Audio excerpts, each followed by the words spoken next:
Hello, everybody. Welcome to this episode of Sports Talk from the Crib. I'm your host, Tanner Christian. And coming up on today's episode, NFL Week 16, we'll get into some of the marquee matchups and give our predictions of what's going on in the this week in this Week 16. You know, it's Christmas. Merry Christmas, everybody. Got Saturday, Sunday, and then Monday games. So Christmas Eve is on Sunday, Christmas Day, Monday. Hope everybody's enjoying the holidays. And wish everybody a Merry Christmas. And we're going to talk some football. And first, remember, if you're new, be sure to check out the website, sportstalkfromthecrib.com. We post the podcast up on there as well. You actually can listen to the podcast earlier in the day on the website. So that's before anybody else does. So be sure to go ahead and subscribe on the website and check out the newsletter. Will get sent to you as well.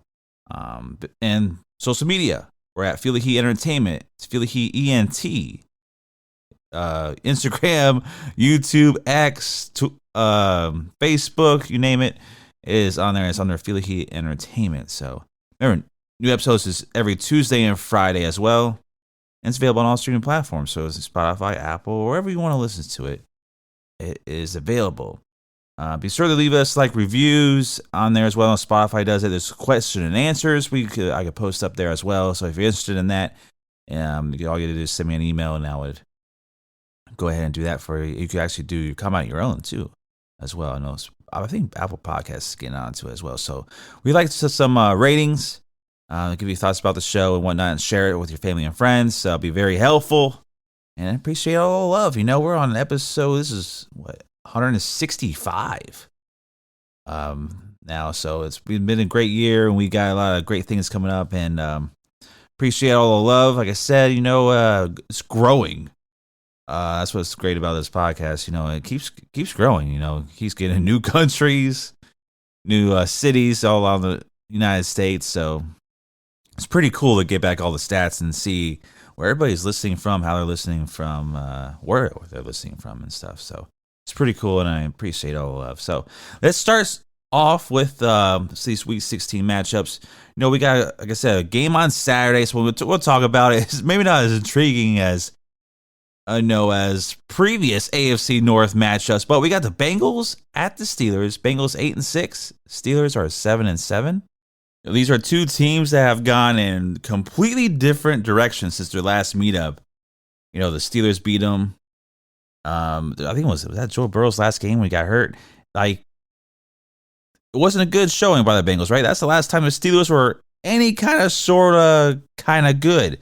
Bengals are 3-0 since then. The Steelers have fallen 3 straight, and there's been a crazy amount of work ethic problems with going on in Pittsburgh. You had Deontay Johnson a few weeks ago, and then you had George Pickens last game, not blocking for Warren as he was going towards the end zone, gave up. He's like, I didn't want to hurt myself. I didn't want to risk an injury. That was going to be a Tank Dell situation. So there's something really going on in Pittsburgh inside that locker room. Mike Tomlin, the voice of all these young kids, they've gotten over the last few years. It just seems to not have been not work. And they've been struggling, especially on offense. Ever since Big Ben's been gone, honestly, they've just struggled on offense. They have Big Ben, Le'Veon Bell, Antonio Brown. This team just hasn't been the same, and their defense has been struggling as well. You got TJ Watt and the guys, but he's actually going to be out. Mika Fitzpatrick's going to be out for this game as well. So that's a big loss and key for the Pittsburgh's defense here, but they've just been struggling. They don't have that identity on defense. They let up a lot of points now. And meanwhile, Cincinnati, Joe Burrow goes down. Jake Browning comes in. He's gone crazy. He's throwing for over 300 yards every week, and this is throwing multiple touchdown passes, and just looks great, right? And this one, I don't think it's going to be much difference. They are going to be without Jamar Chase in this game, so T. Higgins is really going to step up. Maybe Tyler Boyd can get back in the action as well in that wide receiver rooms on the field there. So Mason Rudolph is going to get the start for Pittsburgh.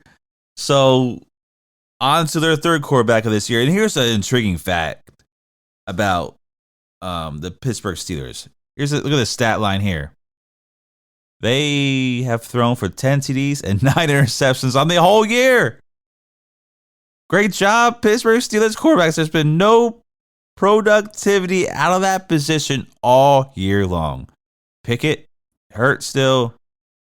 May come back if they make it to the playoffs, but I don't see that happening. Pittsburgh's chances of making the playoffs are pretty slim right now. And what do you expect, Mason Rudolph is a quarterback. Mitchell Trubisky didn't.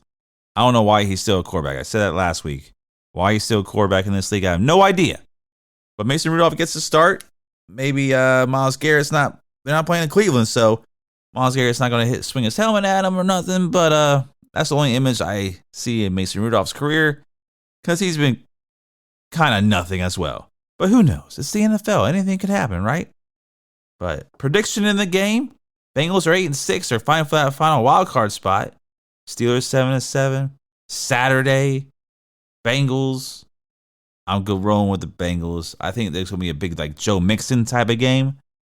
Keep the ball on the ground. They do a lot of screen work, With Chase being out, I think the running backs, maybe even Chase Brown's going to be involved.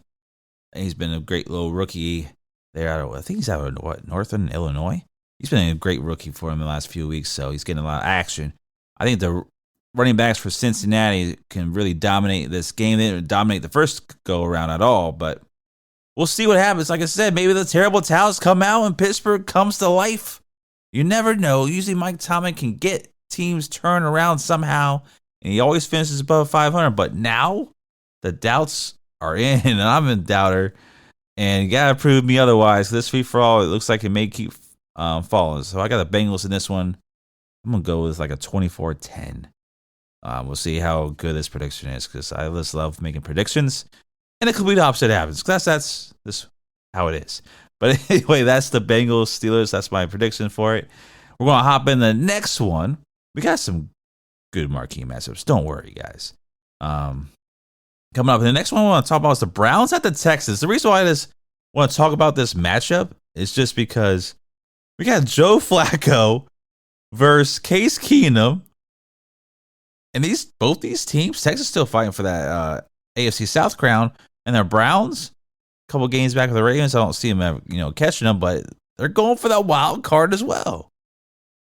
And the other thing about this Browns team, they keep getting hit with injury after injury after injury. They lost 2 of their great offensive linemen now, so they're out of luck there. And you lose all those people on defense. They've been the QB carousel. Been going on all year. Then all of a sudden, Joe Flacco gets up off the couch. Played the last 3 games now. Started for him and been pretty good. He's been 2-1 so far as a starter.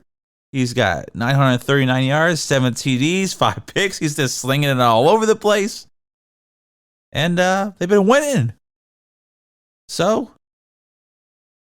what can you do, man? I just don't know how else to explain it. How Joe Flacco's out here, this kind of balling, and Houston's been kind of low up and down. CJ Stroud's going to miss his 2nd straight game. He has not cleared concussion protocol because that's a big loss for Texas, man. They're right in the thick of things, and now they're trying to hold on until he gets back. We'll see if they can do it. But one of the matchups to look at in this game, of course, losing Stroud, you lost Tank Dell. Singletary, the running back's been playing pretty good. He had another 100-yard game last week, so some matchup to look out for, see if they get the run game going. But this Browns team, they got Denzel Ward, the cornerback, back last week. Him and Martin Emerson Jr. are some shutdown corners, man. They don't allow anybody to get pass on them. They just seem they're the one that So they're in top 10, I think, in terms of completion percentage when they're balls being thrown their way. So this Browns team, their corners, in case Keenum get it out there, and that they're going to get Nico Collins back, I believe, for the game. So that's a good to have another wideout back because Houston's been hit with injuries as well. So that's something to look out for. But this game, we're talking about outcomes here, right? All these storylines, and I do know one thing. If it's going to come down to the final 2 minutes of the game, Cleveland's just going to find a way to win. They've done it 5 times this year in the final 2 minutes. They've had game-winning drives. 5 wins this year in the final 2 minutes of the game. So, if it's a tight one, whether it be like 23-17, 2017, I don't know, 21-20, 27-23, like it doesn't matter what the score is. It'd be 13-10. Who knows? Cleveland will somehow get it going and win the game. So that's why I'm going to roll with the Browns this time. And I don't know. Like, it's just such a tough one to pick in terms of the scoring wise, because I don't know if Case Keenum's going to be able to throw on this Cleveland Browns defense. If Myles Garrett's going to be able to get to the quarterback, like this could be scary for Houston, even though Cleveland's let out some points now, especially these last few weeks. But 17 to Chicago, almost lost at the end of that game. It's just, I'm going to roll with Cleveland in this. I think, like I said, I think Joe Flacco is going to come up with some heroic play, maybe at the end and win. I'm going to say, 2017 Cleveland in this one. I'm going to roll with Cleveland Browns. All right, next one I got on my list here, the Jaguars at the Tampa Bay Buccaneers. Jaguars 8-6, Bucks 7-7. Here's another couple of teams. One's going one way, one's going the complete opposite. Jags have lost 3 in a row. Bucks have won 3 in a row. And now lead the division in that NFC South. And they can keep leading the division with a victory here today. They may get it. And they could get the home playoff game. Who would have thought? I mean, in the NFC South, I thought that would be the New Orleans Saints, but they continue to struggle. They lost last night on Thursday Night Football. So their hopes are just dwindling. And Bucks, it's in your hands. A win against the Jags could put you in the NFC South crown, one step closer, and possibly host a playoff game. So that's something to look into this game as. And the Jaguars quarterback, Trevor Lawrence, may or may not play. So that'd be a key contributing factor. Whether he plays or not, I think the Jags are still going to struggle. But he's still in concussive protocol. He did take some limited snaps in practice on Friday. He was out there in full pads and helmet and everything. But he has not been cleared as of yet. Imagine he may get the clearance come Sunday. But even if he plays, I think they're going to have a hard time. Part of the reason is this. I don't know what happened to the Jaguars' run game. They were great in those middle weeks of the season. And then for some reason, they come out of the bye week. Get back from London, put it that way. They play so well in London, but when they play here in Florida, they can't win. They can't run the ball. Their run games, they're averaging 71.3 yards a game. Bucks defense is only letting up 96. That's 9th in the league. And that's going to be stout run defense. Bucks don't play with that. They do let up a lot in the passing game, though. But passing game, Trevor Lawrence, guess who they are without? They got Calvin Ridley, but they're without Christian Kirk still. And Zay Jones is going to miss the game now, too. So, Jaguars wide receiver corps, injury. So, this looks like a bad matchup for Jacksonville going into this game. Because on the other side, Baker Mayfield's got everybody. Mike Evans, Chris Godwin, going to play. So, and he's been balling. He just threw almost 400 yards, 381 yards, and 3 TDs last week in Green Bay. So he was balling out there. Oh, he get that 4th one. He was balling in Lambeau Field in a must-win, and he got it. Took care of business. So I'm gonna roll with the Bucks in this one as well. I'm gonna go Bucks 27, Jags 17. I think they're going to struggle even if they have Trevor Lawrence. So if Trevor Lawrence plays, I'm going to give him 17 points. But if he doesn't, I don't even want to give him 17 points, honestly. But I'm rolling with the Bucks in this one. Okay, let's get into some of the real, marquee matchups of the week. You know what I'm saying? You know what they are. Here's this one. That Dallas Cowboys. How about them Cowboys? At the Miami Dolphins. These are the 2 top offenses in the league. They're both averaging over 30 points a game. This is what we want, right? America's team going down to Miami on Christmas Eve, 4 o'clock game, nationally televised. who's going to come out with a victory, right? It's my favorite matchup, of course, Dolphins fan. But the narrative on both of these teams this year is that they can't win against a winning team. Well, they're both 10-4. So whoever wins this game can say, hey, we finally beat a winning team. So both of them got blown out by the Bills. Eagles, both lost to the Eagles. Cowboys last week is when they lost to the Bills. I mean, they just got destroyed on the ground. Josh Allen didn't even throw for 100 yards, and he didn't even need to. Because James Cook was running all over those Dallas Cowboys because big man Hankins, the DD tackle, is out. So all of a sudden, running away from Micah Parsons, and the Bills took very big time advantage of that situation. Another thing to look at, 6-1, Miami is at home. It shouldn't be 6-1. It should be undefeated. That Tennessee game, for some reason they lost that. But Dallas is 3-4 on the road, so all of their losses this year have come on the road. Let's get into some of the, QB matchups here. Dak Prescott, of course, 3,639 yards, 28 TDs, 7 picks on the year. Tua's got 3,921 yards, 25 TDs, and 10 picks on the year. And something about the running back matchup, I didn't realize Pollard has 848 yards on the year. Doesn't seem like it at all. It seems like he has no room to run most games. But Raheem Mostert, 966 yards, 18 TDs on the ground this year. He's just been crazy good. Touchdown machine. But the ones to really look out for, Tyreek Hill is going to return the action this week. He didn't really practice at all. I think he practiced limited today. But he's going to play. Confident he's playing. He's at 97 catches right now, so there's 3 away from 100. He's at 1,542 receiving yards on the year, so he's got to get about, over 150 receiving yards a game these last 3 weeks to top 2,000 yards to be the first ever wide receiver to do that. So something to keep an eye on. He's got 12 TDs on the year. CD Lamb's got 103 catches for 1,306 yards and 8 TDs too. So CD Lamb's been the guy in Dallas, and he's just 9 away from breaking Michael Irvin's Dallas record, actually. The big 88. So they have another 88 going for the record here.